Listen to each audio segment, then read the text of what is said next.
Black Lives Matter has to be really happy because an entire police force gone.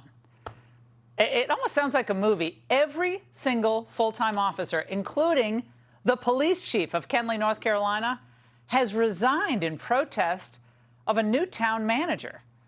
Chief Josh Gibson said Justine Jones is creating a hostile work environment and the department can no longer perform its duties and its services to the community. Chief Gibson joins me now exclusively along with his attorney, Haidt Philbeck. Chief, how has the town manager created a hostile work environment for law enforcement? Well, she came in, first of all, to start giving us tasks and all these projects all the time. And unfortunately, we're a very low-man department. We only have 5 officers. And I was working double shifts at the time to try to keep up officer safety and be there with the other officers in case something happened. We're a town of about 2,000 people. And so she kept on doing things like that. Then at one point, she wrote me up. And she wrote me up for being late for work. And I was like, no, ma'am, I haven't been late to work at any time. She said, yes, you have. You've either been in the hallway, in the foyer. You have not been sitting at your desk at 8 o'clock in the morning.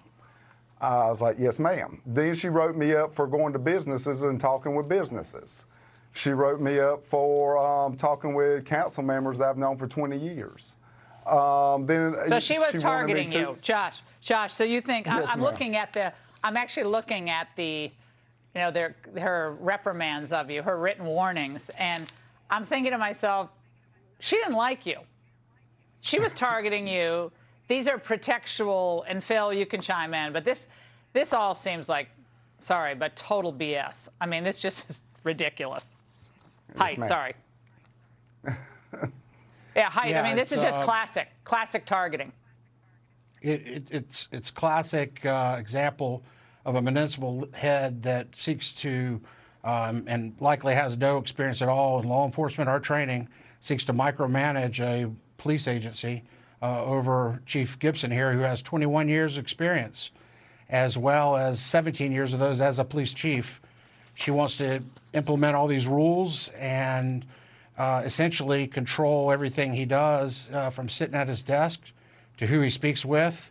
In fact, he can't even speak with her if he has a quick question or something unless he sets an appointment ahead of time. That's untenable, and it puts the public at risk. Well, how did she get hired? Because I see that she sued a previous employer for racial discrimination, right? A black woman obviously sued her previous employer, Richland County, South Carolina, for gender and racial discrimination after she was terminated in March of 2015, alleging hostile treatment by Richland County leaders and her supervisor, retaliating for reporting bad behavior. That lawsuit was later voluntarily dismissed, although court records don't reveal why. So how did you go from South Carolina suing for racial discrimination, ending up in your small town in North Carolina, Josh? Who hired her? I wish I could. The town council does that.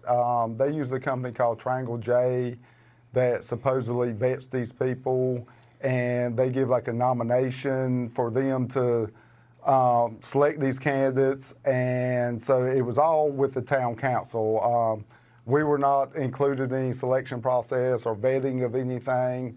It was all with the town council and Triangle J. And Haidt, I know that Josh was also accused of socializing in town? Yes. What? So you're never supposed to social? I don't even understand this. Yeah, keep in mind, Chief is from this area. It's 2,000 people. Everyone knows everyone. He's known people for many, many years. And part of important duty of being a police chief is community outreach and be able to connect with community.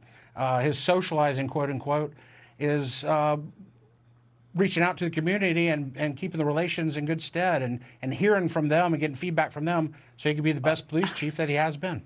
Well, Chief, that's what Black Lives Matter and all these social justice activists said that they wanted. The police to get in with the community, as Haidt just said, and work with the community, find out what's on their minds. But now I guess we have to get new marching orders. That's not what you're supposed to do.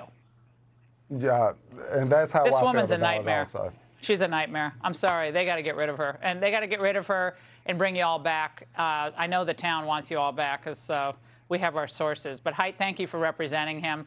Chief, thank you very much for joining us. We're going to be following this story. Hey, Sean Hannity here. Hey, click here to subscribe to Fox News YouTube page and catch our hottest interviews and most compelling analysis. You will not get it anywhere else.